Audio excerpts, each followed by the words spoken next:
Good morning, all of you. Today we will learn about International Health Agency and their contribution to health in India. તો કે international health agency વિશે જોવાનું છે અને આપણે એનું કન્ટ્રીબ્યુશન છે એ ઇન્ડિયામાં કેવી રીતે થાય છે એ જોવાનું છે. તો ફર્સ્ટ આપણે સ્ટાર્ટ કરીશું. તો કે હેલ્થ અને ડિસીઝનો કોઈ બાઉન્ડ્રીઝ હોતી નથી. સર પેને રુસેલ કહ્યું કે nothing on earth is more international than disease. તો કે હેલ્થ અને ડિસીઝ માટે કોઈ બાઉન્ડ્રીઝ હોતી નથી. એ જે જેવી તમારી હેલ્થ હોય છે એના પર છે એ ડિપેન્ડ થઈ શકે છે. તો સર પાની રેસિલે કહ્યું કે nothing on earth is more international than disease. એટલે કે પૃથ્વી ઉપર રોગ સિવાય કોઈ વસ્તુ ઇન્ટરનેશનલ નથી. આમ જો પૃથ્વી કોઈ પણ એક ભાગમાં એન્ડેમિક થાય તો અન્ય ભાગોમાં પણ પહોંચી જાય છે. એટલે કે ઇન્ટરનેશનલ દેન ડિસીઝ એટલે કે પૃથ્વી પર કોઈ રોગ સિવાય કોઈ ઇન્ટરનેશનલ વસ્તુ નથી. અત્યારે આપણે જોઈ લો કે પેન્ડેમિક વસ્તુ ચાલે છે. એક્ઝામ્પલ આપણે કોરોના વાયરસ લઈ લઈએ. તો કોરોના વાયરસ છે એક દેશમાંથી બીજા દેશમાં ફેલાયેલો છે. તો એના લીધે શું છે તો કે કુદરતે છે એ એની કળા બતાવી છે. આજના યુગમાં ઇન્ટરનેશનલ હેલ્થ કેરનું સોલિડ સાયન્ટિફિક બેઝ ઉપર આયોજન થયેલ છે. આપણા દેશમાં હેલ્થ પ્રોગ્રામને અમુક ઇન્ટરનેશનલ એજન્સી દ્વારા પ્રમોટ કરવામાં આવે છે, જેમાંથી મુખ્ય એજન્સી નીચે મુજબ છે. તો આપણે જે ઇન્ટરનેશનલ એજન્સી છે આપણે નીચે મુજબ જોઈશું. તો ફર્સ્ટ છે WHO world health organization. Second છે UNICEF united nation international child emergency fund. Then third છે ઇન્ટરનેશનલ રેડ ક્રોસ એસોસિએશન, જે આપણે આગળ જોઈ રહ્યા. ફોર્થ છે ફોર્ડ ફાઉન્ડેશન. ફિફ્થ છે કેફ. તો કે CARF. કેફ મીન્સ કે cooperative for American relief everywhere. તે સિક્સ છે FAO એટલે કે food and agriculture organization. Seventh છે ILO ઇન્ટરનેશનલ લેબર ઓર્ગેનાઇઝેશન. 8 છે USAID united state agency for international development. Then 9 છે વર્લ્ડ બેંક. દેન 10 છે કોક્રેફ્ટ ફાઉન્ડેશન. દેન નેક્સ્ટ 11 છે કોમ્બો પ્લાન. દેન 12 છે SIDA મીન્સ Swedish international development agency. Then 13 છે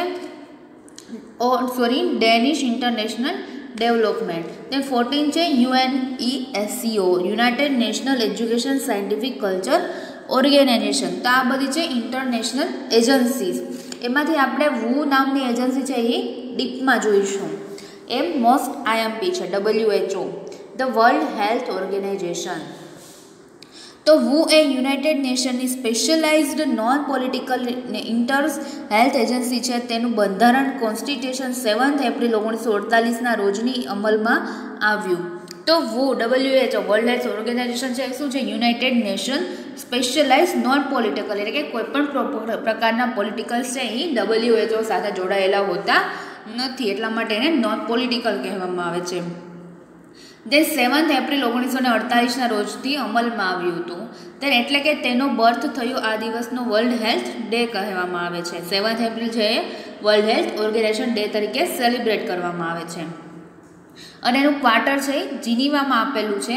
અને હિસ્ટ્રી એપ્રિલ 1945માં તેનું ઓરિએન્ટેડ થયું. બ્રાઝિલ અને ચીનમાં રિપ્રેઝેન્ટેટિવ દ્વારા પ્રેઝન્ટ થયું. અને ઇન્ટરનેશનલ હેલ્થ ઓર્ગેનાઇઝેશન એસ્ટાબ્લિશ કરવું જોઈએ. અને 1946માં ન્યૂયોર્કમાં ઇન્ટરનેશનલ હેલ્થ કોન્ફરન્સમાં તેની ડિઝાઇન પર ચર્ચા થઈ. તો કે વર્લ્ડ હેલ્થ ઓર્ગેનાઇઝેશનનો બર્થ એટલે કે ક્યારે સ્થાપવામાં આવી તો કે 7 એપ્રિલ 1948માં. તો કે એની પહેલાં શું થયું હતું તો કે 1945માં એનું ઓરિએન્ટેશન થયું હતું કે એનો વિચાર આવ્યો હતો. બ્રાઝિલ અને ચીનમાં એક કોન્ફરન્સ થઈ હતી અને એમાં એ વિચારને છે મૂકવામાં આવ્યો હતો. અને પછી શું થયું તો કે ઇન્ટરનેશનલ હેલ્થ એજન્સી દ્વારા એસ્ટાબ્લિશ કરવું જોઈએ. અને 1946માં ન્યૂયોર્કમાં ઇન્ટરનેશનલ હેલ્થ કોન્ફરન્સ થઈ હતી અને એમાં એની ડિઝાઇન ઉપર ચર્ચા થઈ હતી કે વર્લ્ડ હેલ્થ ઓર્ગેનાઇઝેશન છે કેવું હોવું જોઈએ. તો વર્લ્ડ હેલ્થ ઓર્ગેનાઇઝેશનની સ્થાપના 7 એપ્રિલ 1948માં થઈ હતી અને એને 7 એપ્રિલને વર્લ્ડ હેલ્થ ઓર્ગેનાઇઝેશન દિવસ તરીકે સેલિબ્રેટ કરવામાં આવે છે. અને એનું હેડક્વાર્ટર છે એ જીનીવામાં આવેલું છે. નેક્સ્ટ આપણે જોઈશું મેમ્બરશીપ ઓફ WHO. તો કે મેમ્બર એના કોણ કોણ અને ક્યારે થયા અને કેવી રીતે કરવાના છે એમાં. તો દરેક દેશ માટે આમાં મેમ્બર થવાની છૂટ છે. એટલે કે વર્લ્ડ હેલ્થ ઓર્ગેનાઇઝેશન છે એમાં કોઈ પણને મેમ્બર બનવું હોય તો મેમ્બર થવા માટેની છૂટ છે. 1948માં 56 દેશો મેમ્બર બન્યા હતા અને 1996માં લગભગ 130 દેશો છે આમાં મેમ્બર થયા હતા. જો તમે કોઈ પણ દેશે મેમ્બરશિપ કરેલી હોય વર્લ્ડ હેલ્થ ઓર્ગેનાઇઝેશન સાથે તો જ તે એ દેશમાં છે એ કેર આપે છે, સર્વિસ આપે છે. તો 1948માં 56 દેશો મેમ્બર થયા હતા અને 1996માં 130 દેશ છે એ મેમ્બર થયા હતા. જે દેશ તેના મેમ્બર હોય તેમને વાર્ષિક બજેટ ફાળવવામાં આવે છે અને દરેક પ્રકારની મદદ આપવામાં આવે છે. એટલે કે જે દેશે છે મેમ્બરશિપ કરી હોય એને શું છે વાર્ષિક બજેટ એટલે કે મિસેસ પગાર આપવામાં આવે છે અને તેને દરેક પ્રકારની મદદ આપવામાં આવે છે. કોઈ પણ સર્વિસની એને જરૂર હોય તો એ સર્વિસ એને પૂરી પાડવામાં આવે છે. નેક્સ્ટ આપણે જોઈશું structure of world health organization. તો વર્લ્ડ હેલ્થ ઓર્ગેનાઇઝેશનના સ્ટ્રક્ચરમાં ફર્સ્ટ છે who is operated through વુ assembly, second છે બોર્ડ એક્ઝિક્યુટિવ અને થર્ડ છે એસ સેક્રેટરી. તો ફર્સ્ટ છે વુ એસેમ્બલી એટલે કે વુ એસેમ્બલી વુની સુપ્રીમ ઓથોરિટી છે જે દર વર્ષે મે મંથમાં મળે છે, જેઓ વર્ક પ્લાનિંગ કરે છે અને બજેટ નક્કી કરે છે. તો વુનું સ્ટ્રક્ચર્સ કેવી રીતે છે, કોણ શું નક્કી કરે છે એ જોઈએ. તો ફર્સ્ટ આવે વુ એસેમ્બલી. એમાં કોણ હોય છે તો કે એક સુપ્રીમ ઓથોરિટી હોય છે, એક હેડ ઓફ ધ ઓથોરિટી હોય છે, જે દર વર્ષે શું કરે છે મે મંથમાં તેઓ વર્ક પ્લાનિંગ કરે છે કે આખા વર્ષનું છે એ પ્લાનિંગ કરે છે અને બજેટ નક્કી કરે છે. દેન સેકન્ડ છે એક્ઝિક્યુટિવ બોર્ડ એટલે કે એક્ઝિક્યુટિવ. તો આ બોર્ડ વર્ષમાં 2 વાર મળે છે અને બોર્ડના મેમ્બર એ હેલ્થ ફિલ્ડના નિષ્ણાત હોય છે તેમજ ઇમરજન્સી જેવી કે એપિડેમિક, અર્થક્વેક એન્ડ ફ્લોડ જેવી સ્થિતિમાં તાત્કાલિક પગલાઓ લઈ નિર્દિષ્ટ સેવાઓ આપે છે. તો કે એક્ઝિક્યુટિવ બોર્ડ છે શું કરે છે તો કે વર્ષમાં છે એની 2 વખત મિટિંગ થાય છે, 2 વખત કોન્ફરન્સ થાય છે. તો એ કોન્ફરન્સમાં કોણ હોય છે તો કે મેમ્બર એ હેલ્થ ફિલ્ડના નિષ્ણાત હોય છે. એટલે હેલ્થ સેન્ટર છે ત્યાંના નિષ્ણાંત હોય છે એટલે કે ડૉક્ટરો હોય છે અને શું કરે છે તો કે ઇમરજન્સી જેવી કે કોઈ પણ પ્રકારની ઇમરજન્સી આવે, એક્ઝામ્પલ છે ધરતીકંપ આવ્યો હોય, સુનામી થઈ હોય, અતિવૃષ્ટિ થઈ હોય તો એમાં શું થશે તો કે એમાં તાત્કાલિક પગલાઓ લઈ અને શું કરશે લોકોને સેવાઓ આપશે. દેન થર્ડ છે એ સેક્રેટરીઝ. એ સેક્રેટરીઝ મીન્સ એમાં ફર્સ્ટ આવશે શું કરે છે તો કે વુના chief technical adviser and administrative officer છે જેને ઓરિએન્ટર કરે છે અને તેને અંડરમાં સેક્રેટરી કાર્ય કરે છે. તો વર્લ્ડ હેલ્થ ઓર્ગેનાઇઝેશનના ચીફ ટેકનિકલ એડવાઇઝર હોય છે એ શું કરે છે તો કે એડમિનિસ્ટ્રેટિવ ઓફિસર છે, એને શું કહેવામાં આવે છે એડમિનિસ્ટ્રેટિવ ઓફિસર કે જે એડમિશન વર્ક કરતું હોય અને તે ઓરિએન્ટર કરે છે, આખું ઓરિએન્ટર કરે છે WHO ને અને તેના અંડરમાં કોણ આવતું હોય છે સેક્રેટરી કાર્ય કે જે એના નીચે કામ કરતું હોય, એડમિનિસ્ટ્રેટરના નીચે કામ કરતું હોય એને કહેવામાં આવશે સેક્રેટરી. તો એ કોણ કામ કરે છે સેક્રેટરી કાર્ય કરે છે. 1968માં WHO સેક્રેટરીઝ તરીકે 3000 વ્યક્તિઓમાં કાર્યરત હતા જે 92 દેશોમાંથી નક્કી કરવામાં આવ્યા હતા, જેમાં ડૉક્ટર, ઇન્સ્યુરન્સ અને અન્ય સ્ટાફનો સમાવેશ થયો હતો. તો કે જે શું આવ્યું તો કે 1968માં શું થયું તો કે વુના જે સેક્રેટરી હતા તો કે વુના સેક્રેટરી તરીકે 3000 લોકોને નિમણૂક થઈ હતી, કાર્યરત હતા અને એમાં 92 દેશમાંથી નક્કી કરવામાં આવ્યા હતા. જે 3000 સેક્રેટરી હતા એ કેમાંથી તો કે 92 દેશમાંથી છે એ નક્કી કરવામાં આવ્યા હતા અને જેમાં ડૉક્ટર, ઇન્સ્યુરન્સીસ અને અન્ય સ્ટાફનો સમાવેશ થયો હતો. નેક્સ્ટ છે દરેક ડાયરેક્ટર છે એ જનરલને 5 આસિસ્ટન્ટ હોય છે. એટલે કે એક ડાયરેક્ટર હોય છે એક દેશમાં, એક વુના મેમ્બર હોય છે તો એ મેમ્બરની નીચે એક ડાયરેક્ટર હોય છે અને એના નીચે પણ 5 એને આસિસ્ટન્ટ આપવામાં આવે છે કે જેથી કરીને એ કામ છે એ ફાળવી શકે. આ સેક્રેટરીઝમાં ઘણા બધા જુદા જુદા ડિવિઝન હોય છે જેમ કે education and training, communicable disease control and environmental health et cetera. તો એક ડાયરેક્ટર હોય છે એના નીચે 5 આસિસ્ટન્ટ રાખવામાં આવેલા હોય છે. તે 5 આસિસ્ટન્ટ છે એના કામ છે અથવા તેનું વર્ક છે એ ડિવિઝન કરવામાં આવે છે. તો કે એકને હેલ્થ એજ્યુકેશનને લઈને આપ્યું હોય છે, તો કે એકને કોમ્યુનિકેબલ ડિસીઝ કંટ્રોલ કરવાનું હોય છે, એકને એન્વાયરમેન્ટ જોવાનું આપ્યું હોય છે, એકને ટ્રેનિંગ કરવાનું આપ્યું હોય છે. તો એ 5 આસિસ્ટન્ટ છે એના કામ છે એ અલગ અલગ હોય છે. તે નેક્સ્ટ જોઈશું રિજનલ ઓર્ગેનાઇઝેશન. તો કે વ્યવસ્થિત રીતે કામગીરી થઈ શકે તે માટે રિજનલમાં વિભાજિત કરેલ છે.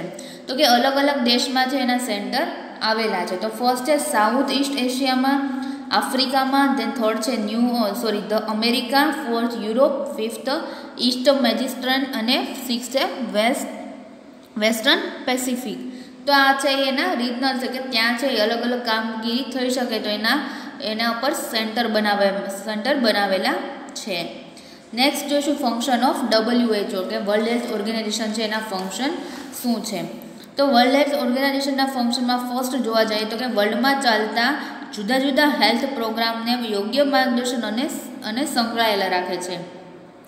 તો કે આખા વર્લ્ડમાં ચાલતા જુદા જુદા હેલ્થ પ્રોગ્રામ છે એટલે કે ન્યુટ્રિશન પ્રોગ્રામ છે, બ્લાઇન્ડનેસ પ્રોગ્રામ છે, વિટામિન A ડેફિશિયન્સી પ્રોગ્રામ છે, એને શું કરે છે યોગ્ય માર્ગદર્શન આપે છે અને એની જોડે છે એ સંકળાયેલા રહે છે જેથી કરીને કોઈ નવું ટ્રેન્ડ્સ હોય તો એ લોકો એને કહી શકે.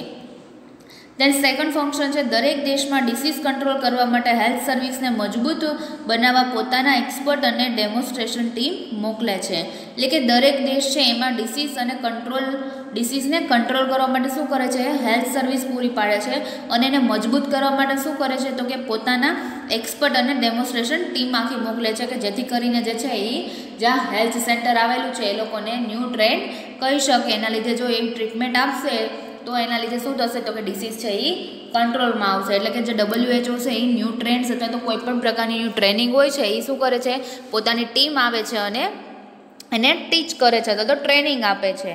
દેન નેક્સ્ટ છે ટેકનિકલ સર્વિસ પૂરી પાડે છે જેવી કે એક્ઝામ્પલ એપિડેમિક છે. દેન સેકન્ડ છે ઇન્ટરનેશનલ હેલ્થ રેગ્યુલેશન છે. Third health statistic. ફોર્થ છે standardization of drugs and vaccine. Then fifth છે રિસર્ચ સ્ટડી કરે છે અને અન્ય દેશોને મોટિવેટ કરે છે. તો ટેકનિકલ સર્વિસ પૂરી પાડે છે. કોઈપણ પ્રકારની જો ટેકનિકલ સર્વિસની જરૂર હોય તો ટેકનિકલ સર્વિસ પૂરી પાડે છે જેવી કે એપિડેમિક જ્યાં એપિડેમિક થયું હોય એટલે કે ધરતીકંપ થયો હોય અથવા તો ફ્લડ થયું હોય તો ત્યાં શું થશે તાત્કાલિક સારવાર પૂરી પાડશે. દેન ઇન્ટરનેશનલ હેલ્થ રેગ્યુલેશન. કોઈ ઇન્ટરનેશનલ હેલ્થ કંપની છે અથવા તો ઇન્ટરનેશનલ હેલ્થ આરોગ્ય સેન્ટર છે તો ત્યાં રેગ્યુલેશન જોશે. દેન હેલ્થ સ્ટેટિસ્ટિક જોશે કે કેટલો જન્મદર છે અને કેટલો મૃત્યુદર છે એ જોશે. Then standardization of drugs and vaccine. તો કે કોઈ પણ બધી ડ્રગ્સ છે અને વેક્સિનનું સ્ટાન્ડર્ડાઇઝેશન જાળવી રહે તેના માટે કામ કરશે. તે રિસર્ચ સ્ટડી કરશે અને અન્ય દેશોને મોટિવેટ કરશે. નેક્સ્ટ જોઈશું કન્ટ્રીબ્યુશન ટુ ઇન્ડિયા. તો કે ભારતના હેલ્થ પ્રોગ્રામમાં નીચેની રીતે મદદ કરે છે. તો કે help in control of communicable disease such as smallpox, leprosy, cholera, malaria, TB, polio etcetera. તો ભારતમાં હેલ્થ પ્રોગ્રામમાં નીચેની રીતે મદદ કરે છે. કેવી રીતે આપણને મદદ કરે છે ઇન્ડિયામાં વર્લ્ડ હેલ્થ ઓર્ગેનાઇઝેશન છે ઇન્ડિયામાં એનું કોન્ટ્રીબ્યુશન કેવી રીતે થયેલું છે તો કે કોઈ પણ કોમ્યુનિકેબલ ડિસીઝ છે એના માટે હેલ્પ કરે છે. દેન સેકન્ડ છે જેમાં એક્સપર્ટ પૂરા પાડે છે, ઇક્વિપમેન્ટ એન્ડ અન્ય સામગ્રી વ્હીકલ્સ જેવી જરૂરિયાતો પૂરી પાડે છે. તો કોઈપણ પ્રકારનું એક્સપર્ટ જોતું હોય અથવા તો કોઈપણ પ્રકારના ઇક્વિપમેન્ટ જોતા હોય અથવા તો કોઈપણ પ્રકારની અન્ય સામગ્રી જોતી હોય એક્ઝામ્પલ વ્હીકલ એટલે કે તમારે કોઈપણ પ્રકારની વાહનની જરૂર છે તો બી છે એ શું કરશે WHO છે એ તમને જરૂરિયાત પૂરી પાડશે. દેન થર્ડ છે પબ્લિક હેલ્થ એડમિનિસ્ટ્રેશનને મજબૂત કરવા મદદ કરે છે તેમજ એન્વાયરમેન્ટ સેનિટેશનને ઇમ્પ્રુવિંગમાં મદદ કરે છે. તો કે પબ્લિક હેલ્થ એડમિનિસ્ટ્રેશન છે એને શું કરે છે મજબૂત કરે છે અને તેમજ એન્વાયરમેન્ટ સેનિટેશનને ઇમ્પ્રુવિંગમાં મદદ કરે છે એટલે કે સેનિટેશનને ઇમ્પ્રૂવ કરવામાં મદદ કરે છે. બધે શું કરે છે ટોયલેટની સુવિધા ઉપલબ્ધ કરે છે, ડ્રેનેજ સિસ્ટમ અપનાવે છે. તો આ કોણ કરે છે તો કે WHO. દેન એજ્યુકેશન એન્ડ ટ્રેનિંગમાં મદદ કરે છે જેમાં auxiliary health worker example BSc nursing. તો એજ્યુકેશન એટલે મીન્સ કે WHO છે એ શું કરે છે તો કે એજ્યુકેશન અને ટ્રેનિંગમાં મદદ કરે છે. કોને તો કે ANM વર્કરને અને BSc નર્સિંગ સ્ટાફને અને GNM નર્સિંગ સ્ટાફને. દેન ફિફ્થ વન છે બાયોમેડિકલ રિસર્ચ પ્રોગ્રામમાં આસિસ્ટ કરે છે એટલે કે બાયોમેડિકલ વેસ્ટ રિસર્ચ પ્રોગ્રામ હોય છે એમાં આસિસ્ટ કરે છે એટલે કે કોઈ પણ નવી વસ્તુની શોધ થઈ હોય તો એને ઇન્ફોર્મ કરે છે અને આસિસ્ટ કરે છે કે કેવી રીતે બાયોમેડિકલ વેસ્ટ છે એ કરવું જોઈએ.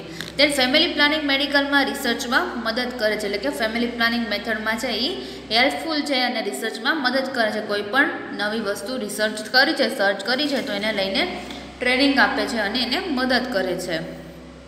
તો આ હતું વર્લ્ડ હેલ્થ ઓર્ગેનાઇઝેશન આપણે વર્લ્ડ હેલ્થ ઓર્ગેનાઇઝેશનમાં જોયું કે ક્યારે એની સ્થાપના કરવામાં આવી. એના સ્ટ્રક્ચરમાં 3 ઓપરેટેડ છે. એમાં ફર્સ્ટ છે વુ એસેમ્બલી, સેકન્ડ છે બોર્ડ એક્ઝિક્યુટિવ અને થર્ડ છે એ સેક્રેટરીએટ. અને એના મેમ્બરશિપ કેવી રીતે થયા અને રિજનલ ઓર્ગેનાઇઝેશન જોયું કે ક્યાં ક્યાં એને ઓર્ગેનાઇઝેશન સેન્ટર બનાવેલા છે. અને ફંક્શન ઓફ વુ કે WHO છે કયા ફંક્શન કરે છે અને કોન્ટ્રીબ્યુશન ટુ ઇન્ડિયા તો કે ઇન્ડિયામાં છે એનું કોન્ટ્રીબ્યુશન છે એ કેવી રીતે છે. સેકન્ડ જોઈશું યુનિસેફ તો કે United nation international child emergency fund. તો કે આ પણ યુનાઇટેડ નેશનની સ્પેશિયલાઇઝ એજન્સી છે, ઇન્ટરનેશનલ એજન્સી છે જે 1946માં શરૂ કરવામાં આવી અને જેમનો ઉદ્દેશ વર્લ્ડમાં ઘાયલ થયેલા બાળકોને મદદ કરવાનો છે. તો એનો મેઇન ઉદ્દેશ શું છે તો કે બાળકો જે ઘાયલ થયેલા બાળકો છે એને મદદ કરવાનો છે. તો DDT ડાયક્લોરાઇડ ડિથાઇલ દેન ટ્રાઇક્લોઇથાઇલ. તો જે કાર્ય પૂર્ણ થતાં આ એજન્સીમાં 1953માં અનચિલ્ડ્રન ફંડ જાહેર કરવામાં આવ્યું જે ફરીથી નામ યુનિસેફ ચાલુ રાખવામાં આવ્યું હતું. તો યુનિસેફની રિજનલ ઓફિસર દિલ્હીમાં છે અને તેનું હેડક્વાર્ટર છે એ ન્યૂયોર્કમાં આવેલું છે. તો શું છે તો કે જે ફરીથી નામ યુનિસેફ ચાલુ કરવામાં આવ્યું એટલે કે જે બાળકો છે એને શું કર્યું હતું DDT છાંટવા માટે કહેવામાં આવ્યું હતું. એના લીધે જે બાળકોને છે એ નુકસાન થયું હતું તો એના લીધે એને શું કર્યું હતું એને ફંડ પૂરો પાડ્યો હતો અને જેનું નામ ફરીથી યુનિસેફ ચાલુ રાખવામાં આવ્યું. અને યુનિસેફની સ્થાપના છે એ દિલ્હીમાં અને તેનું હેડક્વાર્ટર છે ક્યાં હતું ન્યૂયોર્કમાં છે. દેન મધર ચાઇલ્ડ માટે વુ દ્વારા જે કોઈ પ્રોગ્રામ ચલાવવામાં આવે છે તેની સાથે રહીને કાર્ય કરે છે. એટલે કે મેટરનલ ચાઇલ્ડ હેલ્થ છે એના માટે કોઈ પણ પ્રોગ્રામ ચાલતા હોય તો એમાં વુ છે એ મદદ કરે છે અને એની સાથે રહીને કાર્ય કરે છે. નેક્સ્ટ આપણે જોઈશું aims to Indian by UNICEF. તો કે મેઇન એમ શું છે યુનિસેફનો અને ઇન્ડિયામાં શું એમ છે મેઇન એનો તો ફર્સ્ટ છે એજ્યુકેશન.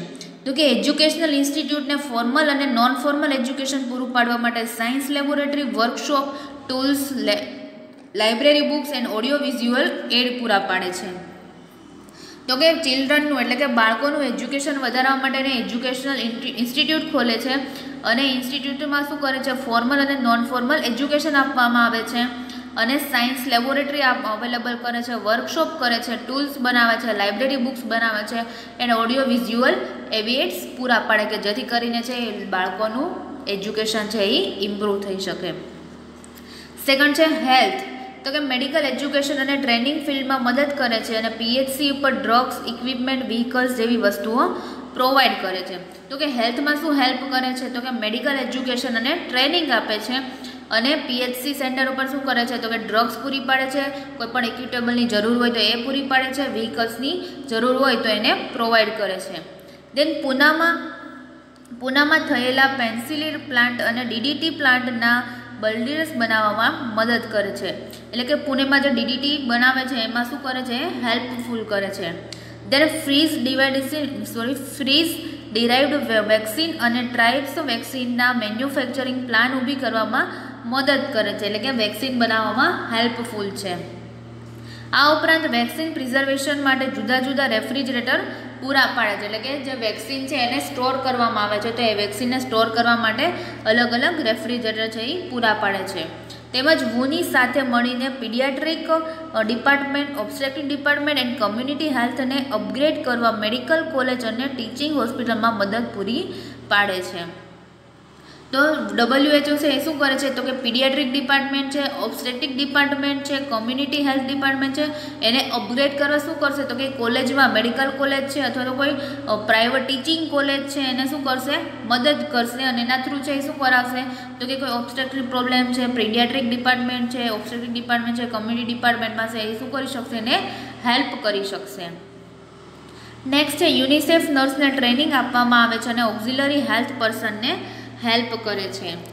તો શું છે તો કે નર્સને છે ટ્રેનિંગ આપે છે અને ઓક્ઝિલરી નર્સ છે એ શું કરે છે નર્સને હેલ્પ કરશે.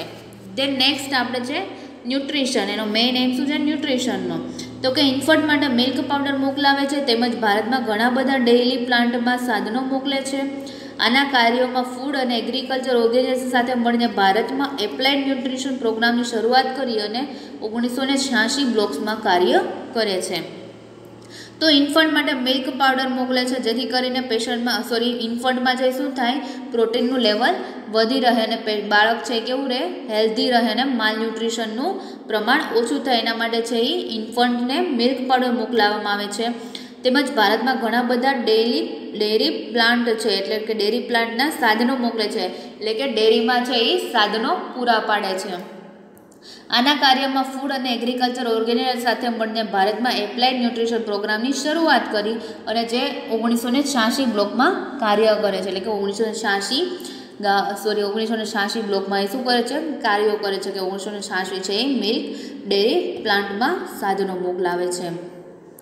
જે ન્યુટ્રિશન ડેફિશિયન્સી ડિસીઝના અટકાવવા માટે જરૂરી સહાય કરે છે, જેમ કે vitamin A, ionised salt, folic supplementary, એટલે કે ન્યુટ્રિશનલ ડેફિશિયન્સી ડિસીઝ છે એને અટકાવવા માટે શું કરે છે, એ સહાય કરે છે. એટલે કે વિટામિન એના ડોઝ આપે છે, આયોનાઇઝ્ડ મીન્સ કે આયોનાઇઝ માટે ટ્રીટમેન્ટ કરે છે, સોલ્ટેડ માટે ફોલિક એસિડની કમી હોય તો એને શું કરે છે, ફોલિક એસિડની ટેબ્લેટ છે અથવા તો ફોલિક એસિડ સપ્લિમેન્ટરી છે એ પૂરી પાડે છે. નેક્સ્ટ છે વોટરની સપ્લાય. તો કે આ માટે કૂવા ખોદવા, ડાયજ વેસ્ટ સાધનોની મદદ કરે છે અને જેથી જે વોટર છે એ વોટર સપ્લાયમાં સુધારો થઈ શકે.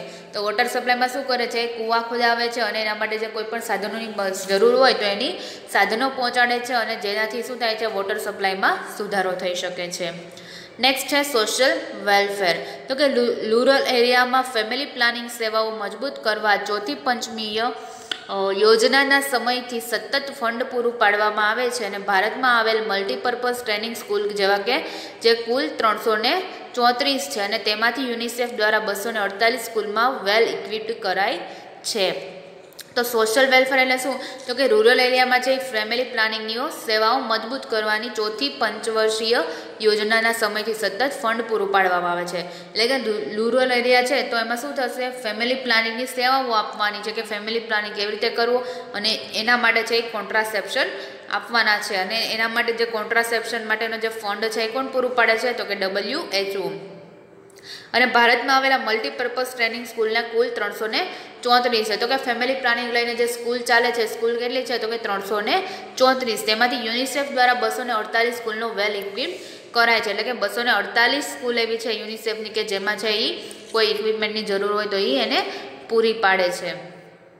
દેન યુનિસેફ દ્વારા હાલમાં જે મુદ્દાઓ પ્રોમોટ કરે છે તેને ગોબી કોમ્પેન્જિંગ કહે છે.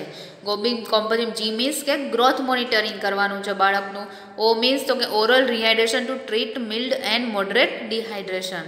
એટલે કે ઓરલ રિહાઇડ્રેશન ટ્રીટ એટલે કે માઇલ્ડ અને મોડરેટ ડિહાઇડ્રેશન જોવા મળે તો એને ડિહાઇડ્રેશન કરવાનું છે. તો બી છે, બી મીન્સ કે બ્રેસ્ટ ફીડિંગ અને આઈ મીન્સ તો કે ઇમ્યુનાઇઝેશન એન્ડ ફૂડ સપ્લાય. તો કે બાળકોને છે ઇમ્યુનાઇઝેશન આપવાનું છે અને પૂરેપૂરી ફૂડ સપ્લાય છે એ પૂરી પાડવાની છે. તો યુનિસેફ દ્વારા હાલમાં નવા મુદ્દાઓનો પ્રોમોટ કરેલા છે અને કયા છે, તો કે ગોબી, જી મીન્સ ગ્રોથ મોનિટરિંગ કરવાનું છે. એટલે કે બાળકોમાં છે એ ગ્રોથ એન્ડ ડેવલપમેન્ટ છે એ રેગ્યુલર અથવા તો કમ્પ્લીટ થવું જોઈએ. દેટ ઓ મીન્સ કે oral rehydration to treat mild and moderate dehydration. એટલે કે માઇલ્ડ ડિહાઇડ્રેશન અને મોડરેટ ડિહાઇડ્રેશન છે એમાં શું કરવાનું છે, ઓરલ રિહાઇડ્રેશન થેરાપી આપવાની છે, ORS આપવાનું છે. Then next B means breast feeding આપવાનું છે અને I means immunisation and food supply. એટલે કે બાળકોમાં છે એ ઇમ્યુનાઇઝેશન અને ફૂડ સપ્લાય આપવાની છે. તો આ હતું WHO વર્લ્ડ હેલ્થ ઓર્ગેનાઇઝેશન અને સેકન્ડ જોયું યુનિસેફ. તો કે ઇન્ટરનેશનલ એજન્સી આપણે ડિટેલમાં WHO અને યુનિસેફ જોઈ. તો અહીંયા તમારું જે સેકન્ડ ચેપ્ટર છે એ કમ્પ્લીટ થાય છે.